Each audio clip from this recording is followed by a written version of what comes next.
Azure administrator AG104 zero to hero series में एक बार फिर से वेलकम है आपका। I am Manjeet Rawat, your online instructor. Recently as per the demand market की रिक्वायरमेंट के अकॉर्डिंग हमने एक और प्लेलिस्ट ऐड की अपने टीच मी क्लाउड के यूट्यूब चैनल पे, और इसमें जितनी भी वीडियोस होंगे, जितने भी क्लासेस हम आपको इसमें प्रोवाइड करेंगे, which all are related to the latest portal. क्योंकि यू नो दैट किसी भी क्लाउड पोर्टल की बात करें, हर 10 दिन से 15 दिन के बीच में जो क्लाउड प्रोवाइडर्स हैं कुछ ना कुछ चेंजेस करते रहते हैं। So it's our responsibility, we must need to up to date according to the changes over our portal services, right.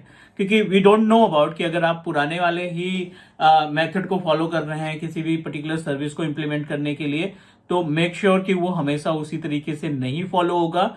Because market में रिक्वायरमेंट के अकॉर्डिंग और हमें उन पर्टिकुलर सर्विसेज को प्रोटेक्ट करने की रिक्वायरमेंट होती है। दैट्स वाई हर एक क्लाउड प्रोवाइडर अपनी सर्विसेज में कुछ ना कुछ चेंजेस, पोर्टल पे कुछ ना कुछ चेंजेस करते रहते हैं। So that's why this particular playlist is fully based on the latest portal. जो नया एज्योर का पोर्टल है, उस पोर्टल पे हम लोग फॉलो कर रहे हैं चीजों को, और साथ ही साथ हम लेटेस्ट कंटेंट को भी फॉलो कर रहे हैं। तो डेफिनेटली ये पूरी की पूरी प्लेलिस्ट आपके लिए बहुत ज्यादा बेनिफिशियल होने वाली है। अभी तक आपने टीच मी क्लाउड के यूट्यूब चैनल को सब्सक्राइब नहीं किया तो फटाफट से सब्सक्राइब करिए। बिकॉज टीच मी क्लाउड एक single technical training based YouTube channel है जो आपको 100% लाइव प्रैक्टिकल की वीडियो प्रोवाइड करता है बिना किसी स्टेप को स्किप किए हुए। मूव करते हैं हम अपने स्क्रीन पे और सबसे पहले एजेंडा देखते हैं कि AG104 सर्टिफिकेशन के लिए क्या क्या कंटेंट की रिक्वायरमेंट होती है और इन कंटेंट पे हम अपनी तैयारी किस तरीके से करेंगे, राइट। तो कंटेंट जानने के लिए we know that azure AG104, ठीक है, ये अपने पास कोर्स कोड है, सॉरी एग्जाम कोड है बेसिकली। गूगल पे आप ये टाइप करेंगे तो जो पहला लिंक आएगा ना, उस पर आप क्लिक करेंगे और ये आपको कंप्लीट इन्फॉर्मेशन बता देगा कि क्या क्या टॉपिक्स आपको आने चाहिए अगर आप AG104 का सर्टिफिकेशन प्लान कर रहे हो या एज्योर एडमिनिस्ट्रेटर की प्रोफाइल पे जॉब लेना चाहते हैं, तो उस केस में क्या क्या चीजें आपको आनी चाहिए। तो ये मॉड्यूल हो गया। यहाँ पे 5 मॉड्यूल पहले भी हमने डिस्कस किया था।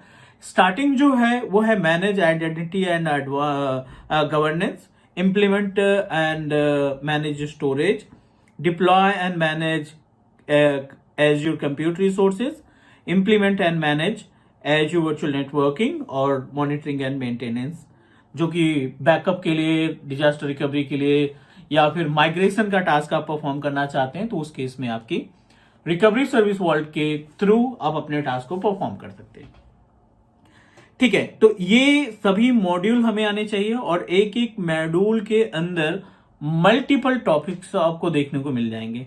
मींस हर एक मॉड्यूल में कुछ ना कुछ यूनिक रहेगा।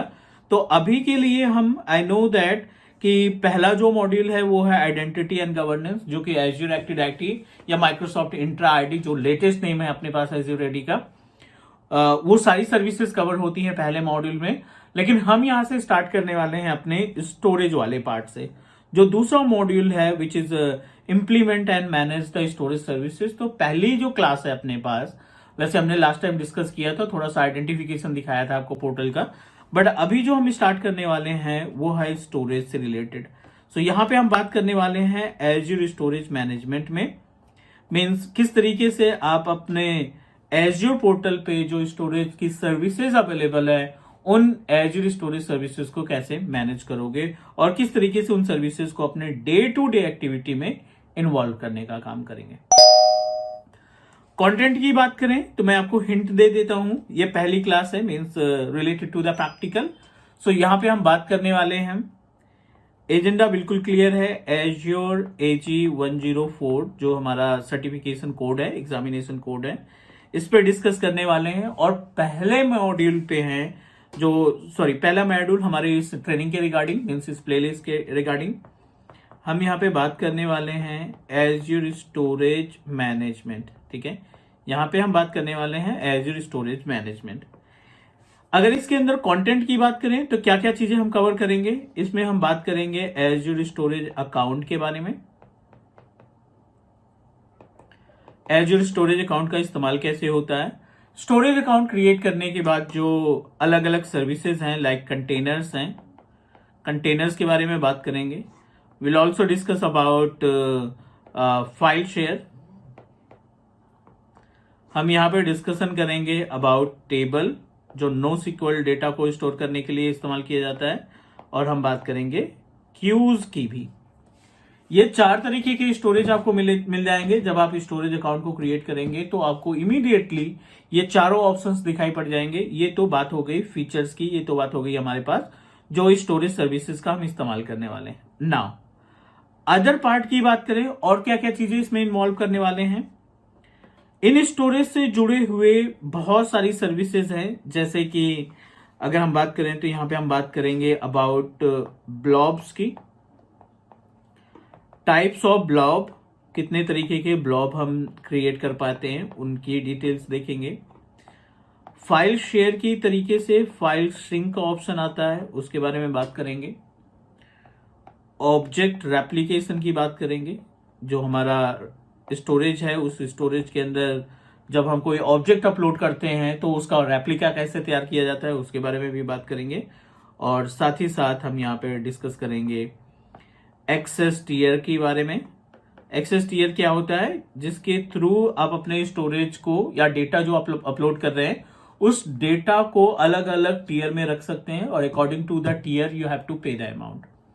Hot tier, cool tier, cold tier, archive tier, इनके अकॉर्डिंग हमें चार्जेस पड़ता है, जो हम प्रैक्टिकली अपने इस क्लास में देखने वाले हैं। मीन्स साथ ही साथ टेबल एंड क्यूज जो है वो स्ट्रक्चर डेटा होते हैं। इन स्ट्रक्चर डेटा को स्टोर करने के लिए इन स्ट्रक्चर स्टोरेज सर्विसेज को किस तरीके से हम डे टू डे एक्टिविटी में ये इस्तेमाल करेंगे, सिक्वल डेटा के थ्रू, NoSQL डेटाबेस के जरिए कैसे इनका इस्तेमाल किया जाता है उन पे बात करेंगे। और जो अपने पास कंटेनर्स और फाइल शेयर है ना, इनको हम अनस्ट्रक्चर स्टोरेज या अनस्ट्रक्चर डेटा को स्टोर करने के लिए इस्तेमाल किया जाता है। ठीक है, तो ये सभी पार्ट हम कवर करने वाले हैं इस पर्टिकुलर क्लास में, और इसमें 2 से 3 क्लासेस हो सकती हैं क्योंकि हम आपके साथ कंप्लीट इंफॉर्मेशन शेयर करेंगे। तो डेफिनेटली 3 से 4 क्लासेस तो चाहिए, 3 से 4 वीडियोस तो चाहिए। ड्यूरेशन वही होगा 10 से 15 मिनट के बीच में या 20 मिनट के बीच में। चलिए अब थोड़ा सा हिंट दे देता हूं कि आपको कैसे स्टार्ट करना है, फिर उसके बाद प्रैक्टिकली मूव करेंगे। सबसे पहले आप स्टोरेज अकाउंट क्रिएट करेंगे। एज्योर पोर्टल के ऊपर हमारी रिस्पॉन्सिबिलिटी रहेगी कि हम एक स्टोरेज अकाउंट क्रिएट करें, और इस स्टोरेज अकाउंट में आपको मिलेगा कंटेनर। आप इसमें फाइल शेयर का ऑप्शन फाइंड कर पाएंगे। सेम स्टोरेज में हमें टेबल का ऑप्शन मिलेगा और क्यूज का ऑप्शन मिलेगा। ठीक है, ये 4 अलग अलग स्टोरेज आपको एक ही स्टोरेज अकाउंट में मिल जाएंगे, और चारों की रिस्पॉन्सिबिलिटी जो है बिल्कुल एक दूसरे से अलग होती है। जिसमें हम सबसे पहले बात करने वाले हैं अबाउट कंटेनर की। तो कंटेनर क्या करता है, कंटेनर आपको ऑप्शन प्रोवाइड करता है कि आप इसमें ब्लॉब बनाओ, और ब्लॉब के अंदर आप अपने डेटा को स्टोर कर सकते हो। ब्लॉब भी 3 पार्ट में डिवाइड किया गया है। पहला ब्लॉक ब्लॉब, ठीक है, दूसरा पेज ब्लॉब, और तीसरा है append blob. So number of blob कितने हो गए, 3 तरीके के ब्लॉब्स हमें देखने हैं, और ये वो ब्लॉब्स हैं जिनके ऊपर आप जिनका इस्तेमाल करके आप अपना पर्सनल डेटा अपलोड करने का काम करेंगे। राइट, एज इट इज थोड़ा सा और इसमें ऐड कर लेते हैं। ब्लॉब क्या ऑप्शन देता है, that help us to upload your own data. आपका जो पर्सनल डेटा है ना, जो आपका खुद का डेटा है, जो भी आपने डॉक्यूमेंट्स, PDF या जो भी आपने बना रखा है, जितने भी तरीके के अनस्ट्रक्चर्ड डेटा है, आप उसको किस में रखेंगे, अपने ब्लॉब में। यहीं पे जो पेज ब्लॉब है ना, पेज ब्लॉब की रिस्पॉन्सिबिलिटी ये बनती है कि it is responsible to contain VHDX file. अब ये VHDX फाइल क्या होता है, जब आप वर्चुअल मशीन बनाते हो ना, तो वर्चुअल मशीन बनाते समय 2 ऑप्शन मिलते हैं, मैनेज डिस्क का इस्तेमाल करना और नॉन मैनेज या अनमैनेज डिस्क का इस्तेमाल करना।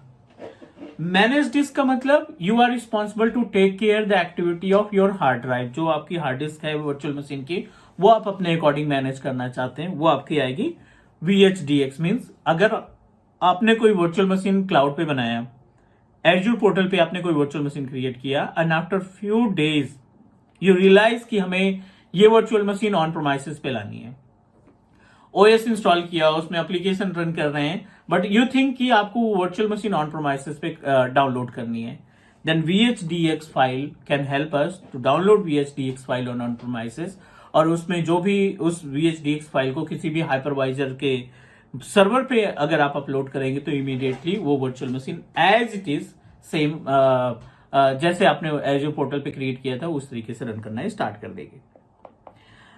नेक्स्ट, एपेंड ब्लॉक क्या करता है, जो लॉग्स होते हैं ना, जो वर्चुअल मशीन आपने तैयार किया या स्टोरेज में कोई एक्टिविटी की, जितने भी लॉग्स जनरेट होंगे वो लॉग आपके एपेंड ब्लॉक में स्टोर किए जाते हैं।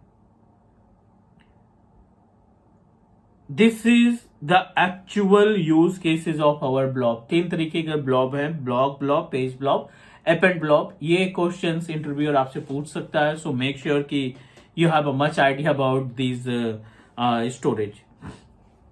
कंटेनर्स की बात करें तो container can work just like as a Google drive, but उसके पहले मैं आपको थोड़ा सा गाइड कर दूं कि कैसे इसको प्रैक्टिकली परफॉर्म करोगे। तो फटाफट से हम पोर्टल पे आ जाते हैं। This is my azure portal, और एज्योर पोर्टल पे हम एक स्टोरेज बनाते हैं, स्टोरेज क्रिएट करते हैं और देखते हैं क्या क्या ऑप्शन उसमें देखने को मिलते हैं। अब देखिए डैशबोर्ड पे हमें स्टोरेज अकाउंट का ऑप्शन दिखाई पड़ रहा है। I am just going to click on the storage account, और although I have already created multiple storage account, class storage 1988, demo storage something करके, हम यहाँ पे क्रिएट पे क्लिक करते हैं। ये रीडायरेक्ट करेगा नए पेज पे, जहाँ पे हमें बेसिक सी इंफॉर्मेशन फिलअप करनी है अपने नए स्टोरेज अकाउंट की, जो भी स्टोरेज अकाउंट आप बनाना चाहते हो। ये आपका हो गया subscription, this is the container, important है, रिसोर्स ग्रुप, और ये हम बात करने वाले हैं यहाँ पे एक कोई सा भी यूनिक नेम प्रोवाइड कर देते हैं ना, इट्स मैंडेटरी कि आपको एक नेम यहाँ पे देना है, demo class 1988 must be unique, ठीक है ना। आप जो स्टोरेज अकाउंट क्रिएट कर रहे हो थोड़ा सा यूनिक होना चाहिए, मीन्स क्योंकि अगर ओवरराइट होगा तो ये हमें ऑथराइज नहीं करेगा। 2 ऑप्शन दिखाई पड़ रहे हैं, central US is our location, जो हमने रीजन डिसाइड किया है, standard and premium as per the name suggest. Standard के केस में परफॉर्मेंस थोड़ा सा स्लो होगी, बट जो कॉस्टिंग होगी वो आपकी बजट में होगी। अगर आप प्रीमियम में जाते हैं तो अगेन वही SSD और नॉर्मल HDD का कॉन्सेप्ट आ जाएगा। लेटेंसी लो रहेगी, एंड जो डेटा ट्रांजेक्शन स्पीड रहती है वो आपकी थोड़ा सा फास्ट हो जाएगी। खासकर आपने कोई वेबसाइट होस्ट कर रखी है या डेटाबेस स्टैब्लिश कर रखा है तो उस केस में आप अपने इस पर्टिकुलर प्रीमियम का इस्तेमाल कर सकते हैं अपने स्टोरेज अकाउंट के लिए। रेडंडेंसी के अंदर अगर आप क्लिक करते हो तो आपको 1, 2, 3, 4 ऑप्शन दिखाई पड़ते हैं, LRS, GRS, ZRS, GZRS। 4 अलग अलग ऑप्शंस दिखाई पड़ रहे हैं जो कि रिलेटेड हैं रेडंडेंसी से। LRS का मतलब होता है लोकल रेडंडेंट स्टोरेज, जिस केस में जब आप स्टोरेज क्रिएट करते हो और आपने अपना स्टोरेज अकाउंट सेलेक्ट कर रखा है, LRS के केस में तो ये 3 कॉपियां बनाएगा और एक पर्टिकुलर लोकेशन में स्टोर कर देगा डेटा को। ZRS के केस में ये 6 कॉपीज क्रिएट करेगा और आप 2 डिफरेंट जियोग्राफिकल लोकेशन में अपने डेटा को रख सकते हैं डिजास्टर रिकवरी से बचने के लिए। डिजास्टर, नेचुरल डिजास्टर या नेचुरल क्लाइमेट से अपने डेटा को बचाने के लिए हम इसका इस्तेमाल कर लेंगे। अगला ऑप्शन है ZRS, जोन रेडंडेंट स्टोरेज, जिसका मतलब ये होता है कि विद इन द रीजन, एक रीजन के अंदर अगर 4 जोन है तो उन 4 जोन में किसी भी जोन में अपने डेटा की कॉपियां रख सकते हो। 9 कॉपी बनाने का ऑप्शन मिलता है जब आप ZRS सेलेक्ट करते हैं।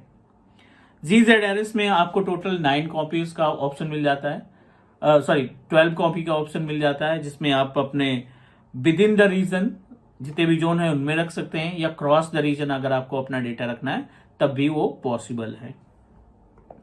GRS से सेलेक्ट करते हैं क्योंकि हम आगे चल के इसमें रेप्लिकेशन भी करेंगे, तो इस वजह से GRS पे जा रहे हैं। नेक्स्ट पे क्लिक किया है, ये आपके पास कुछ सिक्योरिटी के ऑप्शन दिखाई पड़ रहे हैं, जिसमें REST API, allow enable anonymous access, ठीक है, और स्टोरेज अकाउंट एक्सेस की चाहिए। I don't want to make any changes, बस आपको यहाँ पे ध्यान रखना है कि इसको पब्लिक लेवल एक्सेस कर दो ताकि इसके अंदर का डेटा आप कहीं से भी आसानी से एक्सेस कर पाओ। तो I don't want to make any changes. ये है अपने पास रिकवरी, जो कि सॉफ्ट डिलीशन कहलाता है। 7 डेज का बाय डिफॉल्ट रहता है। अगर आप इस डेज को चेंज करना चाहते हैं, इट्स अप टू यू, आप इसको बदल भी सकते हैं, 7 दिन को 10 दिन, 15 दिन, 20 दिन, आप अपने अकॉर्डिंग यूटिलाइजेशन, अपने रिक्वायरमेंट के अकॉर्डिंग इसको चेंज कर सकते हैं। सॉफ्ट डिलीशन का मतलब ये होता है कि इन केस अगर आपका डेटा डिलीट हो जाता है तो 7 दिन है अपने पास उस डेटा को रिवर्ट बैक कराने के लिए। I am not going to make any changes.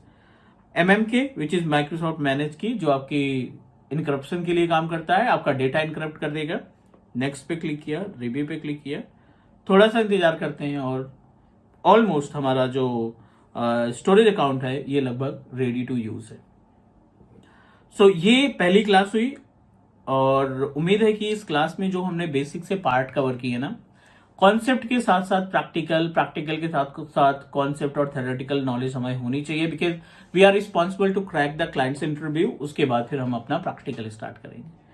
तो अगर आप इस प्लेलिस्ट पे बने रहते हैं, कंटिन्यू पूरी वीडियोस देखते हैं, तो आई डोंट थिंक कि आपको कहीं पे कोई ट्रेनिंग की जरूरत पड़ेगी, क्योंकि हम इस तरीके से अपने इस पूरे कंटेंट को